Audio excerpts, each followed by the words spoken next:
Hi, I'm Callum from Tyne Valley Motorhomes, and this is a handover of a 2017 Elddis Accordo 105. We're starting to walk around on the driver's side of the vehicle first. You've got your two fridge vents. These currently have the winter covers on, so from around November to March you want to put these on to protect the back of the fridge. You can still use the vehicle with them on, but then when the weather does get a bit warmer, take them off because the fridge won't work properly with these on in the summer. So they will just get a screwdriver and they'll just turn the turns and they'll lift off. At the back you do have your cassette toilet, so ensuring that the blade's closed on the inside of the toilet on the bowl, which I'll show you inside. You can lift and slide the cassette free of the vehicle. Got a handle so you can drag it to your waste disposal site, which is normally beside your toilet block. You'd remove the cap, press the orange button at the back and tip out. Once you've tipped the content of the cassette out, there's normally a tap, so you'd fill it up with a bit of water, put the cap back on, give it a rinse and tip out again. Then what you can do is the cap's 120 milliliter holding cap, so you can fill the cap with liquid straight in here and it's good to go. Or what you can do is you can put a pint of water in if you're using the tablets, either outside or by pushing it inside and flushing a pint of water into the cassette, and then followed by a tablet in the cellophane sachet. Underneath you've got your wastewater outlet, so this is anything that you've put down a plug hole, goes into the waste holding tank, and it's very important in the winter you drain this off as it doesn't cover under warranty frost damage. But you normally go to your service point on the site, which is a motorhome service point, and let this out by just turning the tap and opening the waste. At the back of the vehicle you've got your high level brake light, your rear view camera, and then the two bike racks. So put your bikes on here, strap the wheels to the rail through the spokes, and then these go through your crossbars. Very important that you might want to put a bike lock on of some sort, so that your bikes, if you leave the vehicle unattended, don't get stolen. And then coming on to the passenger side of the vehicle, LPG locker, so it takes two 6 kilogram propane bottles, and to connect the pigtail to the bottle, opposite threads with it being gas, so left hand to tighten, right hand to loosen, and then you turn the bottle on and off at the top. Always turn it off before travel, and always make sure that the bottle is securely fastened in with the blue straps. Above you've got some storage in here, and you've got a blue tap, so this is your fresh water drain off point. So if you're filled with contaminated water, you're draining the vehicle down, or you're just not using it for a while, again you can let the water out, and this is clean water which you would let out via the blue tap.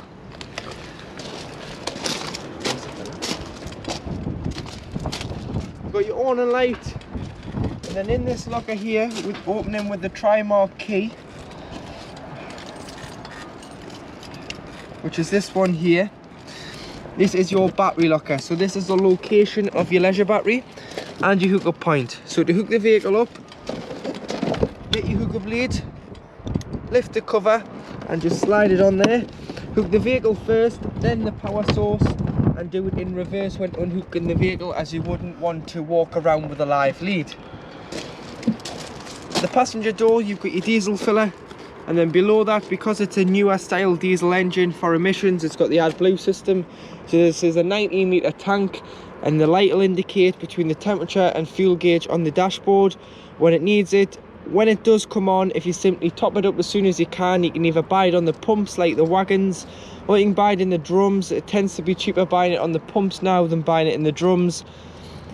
Top it up, because if you didn't, the vehicle will count down until it goes to 0 miles and it simply won't start. Engine battery lives underneath the floor, so you'd lift this cover off in the cab floor to get to the engine battery, and you do have a jackknife brace and a tone eye in there. Bonnet release.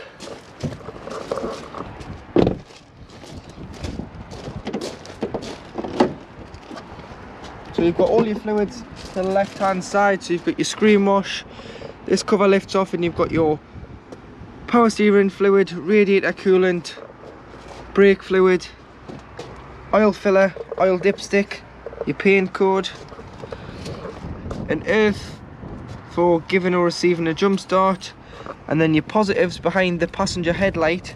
So putting the key in here and just lifting it, this cover here exposes the positive terminal. And then you do have your weight plate here, so you've got your gross vehicle weight, train weight if you were ever to put a tow bar on this, and front and back axle weights. So behind the bike rack is where your freshwater filler is on the back panel of the vehicle. So using one of the round headed keys, you do have a lockable cap, and then you can turn it and lift it out. Go and buy yourself a hose pipe and some hose pipe connections, as it's mainly just a brass tap on most sites. Put the hose pipe in there, fill until it either overflows or until you're happy you have enough water on board, which you can see on the main 12-volt control panel inside. But this is your freshwater fill-up point. So once on board, you've got your 12-volt control panel, which is this one here. So you can turn on the master switch, which will give you 12 volt if you aren't hooked up, or if you are, you'll get two 40 volt through the master switch. And then you've got your lights, which is your master switch for your lights, and then your awning, which is just your awning light on the outside of the vehicle. And then you do have your pump. So making sure you've got enough water first, which I'll show you how to do in a minute. You can turn your pump on, and this will pressurise the water flow to the taps, toilet and shower. And then below the pump you do have your tank heater. So as it's fitted with the winter pack, the tanks have got probes in. So the tanks have probes in, so it'll be a 12-volt feed into the water via the probe, which will stop the water from freezing. So you turn your tank heaters on if it was going to be cold overnight and potentially freeze. So at the top here, under the Elddis badge, it's showing the voltage of the leisure battery. And then if you click the water button, then it'll start showing you at the bottom how much water you've got in there. So we've got just above empty, so there would be about 10-15 litres of water in the tank at the moment. Then underneath the control panel, you've got your wheel heating and hot water panel. So at the top, you've got a tap, hot water. At the bottom, you've got a van, temperature of the vehicle. You've got a plus and a minus, which will increase the thermostat. So this is your temperature, that's your heating, and that's your hot water. So starting off with your hot water, so it says they both say off there. What you can do is you can go around the cycle. So snowflake is frost start, which is 5 degrees. Then you've got one wiggly line, which is 1 kilowatt of mains 240 volt power. You've got 2 wiggly lines, which is 2 kilowatts of mains 240 volt power. Gas on its own, so you'd use gas on its own if you were wild camping, because you wouldn't have any other electric source. You'd have to use everything off gas. And then you've got gas in 1 kilowatt, which is known as mixture 1, and gas in 2 kilowatts. You probably would never use gas in 1 kilowatt unless you were on a smaller site that doesn't have a good amount of electric current. But gas in 2 kilowatts you'd use in the winter, or if you're in desperate need of water. So both sources together will drastically reduce the time it takes to heat the water or the vehicle. And then you've got the same underneath, so you've got off, 1 kilowatt of power, 2 kilowatts of power, 3 kilowatts of mains 240 volt power. Gas on its own if you were wild camping, and then gas and 2 kilowatts. So gas and 2 kilowatts for heating the vehicle. You only use this in the winter, so it'll take the chill off the vehicle fairly quick inside. And then what you would do is you leave that on for 10 minutes. The vehicle will be up to temperature, and then you turn the gas off and put it back onto electric to allow to continue. And with the 1, 2 and 3 kilowatts. It all depends on what the amperage the site gives you, and this will depend whether you use 1, 2 or 3, or if you're running, say you were on 3 kilowatts or 2 kilowatts and you were running the microwave or a mains kettle, you may trip the vehicle out. So what you may need to do is just turn it down to 1 kilowatt to use that appliance, and then once you're finished you can turn it back up. And then you've got plus and the minus, 30 degrees at the top, which is on now, 15 in the middle, and you can adjust it by the plus and the minus. So to lock your door, you just simply lift this handle up. This chrome catch shows green, which means it's open. Show red means it's locked. Go for the handle behind and it's simply open. You've got a fly screen on there, so in the summer you can keep the midges out.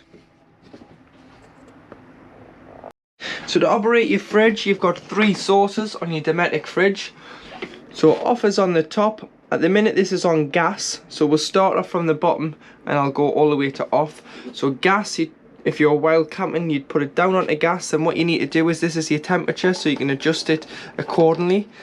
Push that in and push the sparker in, which is the igniter, and you want to wait until the orange band's in the green like it is now. Release, and that will light on gas. So this indicator, when it's in the white, it's off. The orange band must be in the green and stay in the green, which means it's lit. So you'd use gas if you're wild camping. You'd use the battery setting when the engine's running, but you have to pre-chill it first on either gas or electric. So if you're lucky enough to keep this vehicle at home, then what you would do is you would hook it up the night before, put your shopping in, and then when you're ready to travel, obviously that's all been chilled overnight, pop it onto the battery setting, and as soon as the engine started, it'll get a 12-volt feed and turn the fridge into a big cool box. It'll keep your shopping nice and fresh. Don't think by putting it on a battery when it's not being pre-chilled you're going to arrive and your shopping's going to be fresh. You're not, because it's not been pre-chilled beforehand, so it can't get any warmer, but it can't get any colder either. And then if you were on site or you were at home pre-chilling, you would use mains electric, which will act as a household fridge on 240 volt and work on mains. And then at the top you do have off, but for this we'll just put on a mains electric.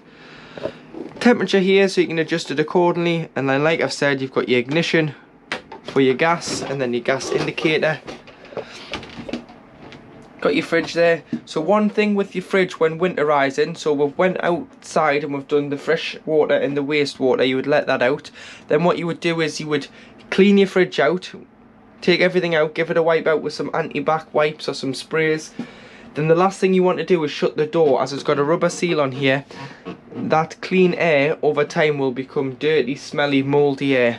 So if on the light there's a little toggle, push it in, these 2 lugs will come out, and then when you rest the door, as you can see there, the door's flapping because the door's not securely shut, and that allows an air circulation in and out the fridge over the time you've got the vehicle stood up.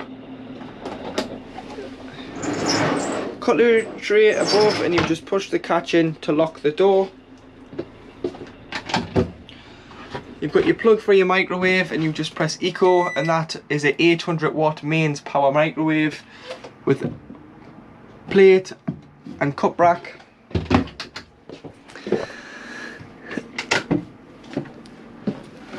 You've got your draining board there and some storage. It is approached by the wheel arch, and you've got these 4, or should I say 3 red gas taps. These are gas isolation valves, mainly used by habitation technicians when you get the vehicle serviced annually.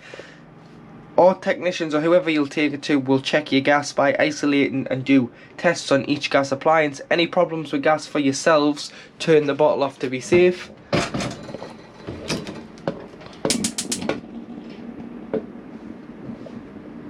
You've got your grill,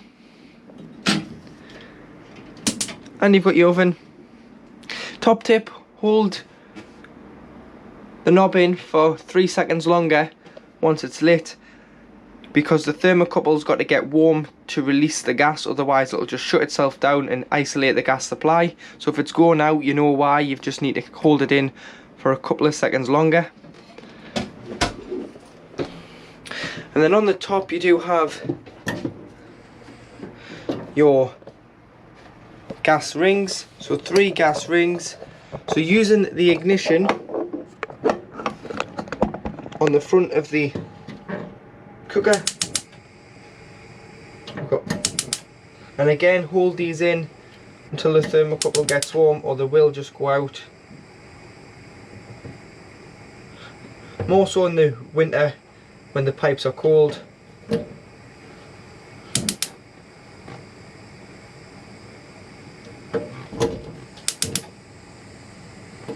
And there you have 3 lit gas rings. Once you've used the hob, if you do, just knock them off and then allow them to cool before you put the cooker hood down, because if you put it down when it's too warm it will shatter this glass. Got some storage in there and a large cupboard here with 3 shelves for storage. Across from the kitchen you do have your wardrobe. So you've got your freestanding table, which put the catch on there to stop it moving. You can put that in the front or you can put it outside if it's a nice day. You've got some shelves which go right the way back, 2 hanging rails, and you've got your TV aerial. So at the back you've got a booster here, so you can boost and weaken the signal should it be too strong or too weak. You can get your perfect TV signal by using the amplifier on the booster. And then if you were really struggling, you can loosen this nut off, push the pole up, and then use the black collar to direct the aerial on the roof. But best tip is to look where the other motorhomes and caravans are pointing on your site, and always ensure it's pulled securely into the vehicle and the nut is fastened before you do start travelling, because you wouldn't want the wind to rip the aerial off the roof.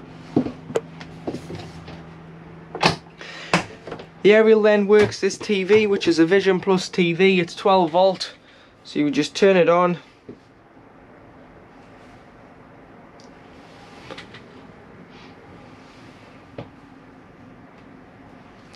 And then you want to do a retune every time you move, so you press menu,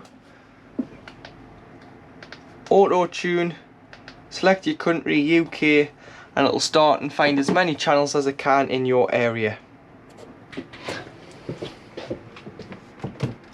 And then we're always advised, because the telly is quite heavy, that you remove it when travelling. So on this one it's got an easy disconnect bracket on, so all you need to do is lift the telly simply off and you'll see it slide up. And then you could get a carry case for this, you could wrap it up with some pillows and pack it away somewhere safe, and then when you come back to your site you just slide it on and connect the aerial and the 12 volt power. Across the back of the vehicle you have your washroom. So you've got your sink, so your plug just pops in and out. Then you've got your tap there. That's just purging the water through there as the boiler has been opened. So this is what you'll get when the boiler's been opened. It'll just cough all the air out until the water starts coming through. You've got your shower head, so you can adjust that, and we'll always advise when winterizing you unscrew the shower head from the shower hose, as any water could coil up in here and lie in the shower tray with all the mixer taps in the open position throughout the vehicle. And then to use your toilet, press the blue button at the back and you'll get your flush. Flush the toilet first, which keeps the seal and the top of the blade clean. It also keeps the seal lubricated. And then, like I was saying about the blade, the grey lever, so flush first, then slide this to the right, which will open the cassette. If that was to be left in this position now and you were to try and get the cassette out, it won't come out because it's open, it's got to be closed. So flush first, use the toilet, flush after use. If you were wanting to use any of the pink solution which you get in the twin pack with the blue toilet chem, put it in a spray bottle, dilute it and spray the bowl before flushing. It'll do the same job. And then get into a habit of, once you've used the toilet, in this order, slide back to the left, which closes it. And then when the cassette is full, it'll indicate on here by a couple of lights it's time to empty it. So you would empty it like I've shown you, rinse the cassette out, top it up with chemical, of the liquid form or the tablet form, depending on what you're using. You've got a toilet roll holder, towel rail, your shower curtain to keep your toilet from getting wet, a vanity unit, and then these two on the back are just where the bike rack's been mounted to the back panel, so they're just covers which cover the bolts. And then above you've got your skylight, so you've got a fly screen on here, so you can pull that down. There's a blackout blind on that, and then if you wanted to open it, push both sides to open, or depending on which way the wind's blowing, you can push one side down, one front back, or you can do side from side depending on which way the wind's blowing, to get a nice bit of ventilation in your washroom after you've used the shower. To open the skylight above the kitchen, put your hand in the middle or both hands, pull down and slide along, and then you do have a fly screen and a blackout blind, but always make sure all your windows and skylights are securely fastened before you drive off. And then always make sure that the little lugs there are into the plastic on the skylight, and do a final push on the skylight just to make sure that it is securely fastened. This one at the front's different though, so you push the button in, but then you won't pull the bar down, and you can put the bar into these grooves in the summer if you want a nice bit of ventilation. Fly screen and blackout blind above the lounge. So underneath your sofa seat on the passenger side of the vehicle is where you will find your trips. So this is on mains electric, all your trips here, and then below you've got all your 12-volt fuses which run your 12-volt appliances. So it would be a good idea to carry some spare blade fuses in case one does blow, you can replenish the fuse.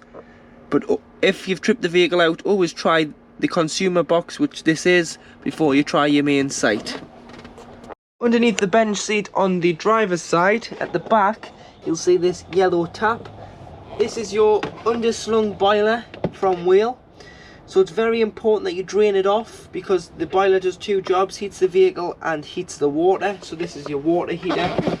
So draining the water heater off is very important in the winter, because if not, that 10 litres of water can freeze, and if it freezes, it's very expensive to replace the boiler and isn't covered under any warranty, as it's your responsibility to keep the vehicle safe from frost damage. So what you need to do is, when the tap's pointing that way, it's holding water, turn it so it's pointing to the back of the van, and 10 litres of water will drain directly out underneath the chassis, so point it to the back. 10 litres of water will drain out underneath.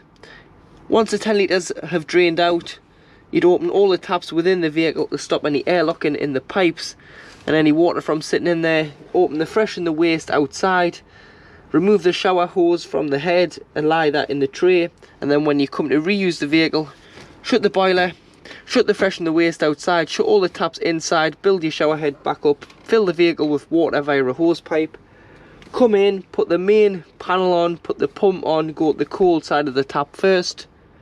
You'll get automatic cold water, as it's a pressurised feed direct from the tank underneath via the pump, so it's not transferring the water like it does on the hot side. So when you go to the hot side, it'll cough, splutter, make all sorts of noises until you get a free flow of water from the hot side. What it's doing there is it's transferring it from the cold water tank underneath the van into here, so it's pushing out all the air via the taps until you get a free flow of the water from one tap. Do them all, and then the system is primed for the season. To assemble your front lounge into a bed, simply lift and slide. They'll meet themselves in the middle, like so, and then you'd use your back rests, back of the sofa, to fill space. What we'll also advise is you turn your base cushions the other way as well, and you'll get a flatter surface to sleep on. It is quite a snug fit, so you will have to adjust the cushion, but you will get a flatter surface to sleep on if you turn them upside down. As you can see, they've got the bullnose on the front and the curved front, so turning them upside down you won't get this. So now in the cab, to the right of the driver is where your handbrake is, and then on the doors you've got Remus carb lines, so if you pinch and slide them down you can black the passenger and driver doors out. And then on the top of the door card you do have your driver and passenger electric windows and your mirror adjustment, where you've got 2 mirrors on each side, so you can choose which one you want to adjust, which is the top and the blind spot. Headlight adjustment, fog lights, your alarm indicator. There's a separate video which I'll attach to this video which tells you how to do the alarm, turn the ultrasonics off on the Vodafone category 1 4615 alarm system. You've got the trip computer which will go through your range, your average and instant consumption, your travelling times, and there's a trip A and trip B, and then to reset you just press and hold. But this is your wipers, your lights and your indicators, steering wheel controls, and then the bottom stalk you've got off, cruise control at the top which brings on the green light in the bottom, and you'd push up once you get your desired speed, push up to speed up, pull down to slow down. You can cancel it off by the button on the side and then resume it, or you can cancel it with a foot brake. And then you do have SLD, which is speed limiter device, so pushing up slowly goes up in 1s, push and hold goes up in 5s, and it'll tell you on the dash what the speed limit is, or speed limiter is set at if it's on here. 6-speed manual gearbox. You've got a rear view camera all the time, but you'd lift the collar and go into reverse, which will bring you into reverse, and the camera does stay on, so it's on no matter if you're going forward or in reverse, the camera is on, so you'll always be able to see behind you. ASR off's another word for anti-slip relief, so this turns your traction control off. Hazards, locks the cab, you'd have to manually lock your lockers and your habitation door. Heated mirrors, 12-volt points, glove box, top glove box which is heated and cooled by the air conditioning, auxiliary and USB for head unit, but you've got 2 cup holders there. Temperature on the outside ring, fan speed must be on at least 1 or more for the aircon to work, and then you've got on the right hand ring, outside ring, the distribution, so face, feet, screen, and whether you're bringing fresh air in or you're recirculating air within the vehicle. Head unit is FM, AM and DAB. Pressing radio and press 1 to 6 to save your favourite channels. You can scroll through them via this one here. Media is obviously auxiliary or USB, and then you do have phone, so it is Bluetooth. You can connect your phone by pressing phone, connect phone. You want to find my car on your device, make sure the pins match, press pair, then it'll ask you if you want to sync your contacts. Just press allow and it'll download your phone book, so that when you press phone you can scroll through via this knob here. You can scroll through all your contacts and press enter and ring whoever you need to. And then on the windscreen, to black that out, you've got Remus carb lines, so pinch and slide along. That'll clip together and that will black out the windscreen as well as the side windows.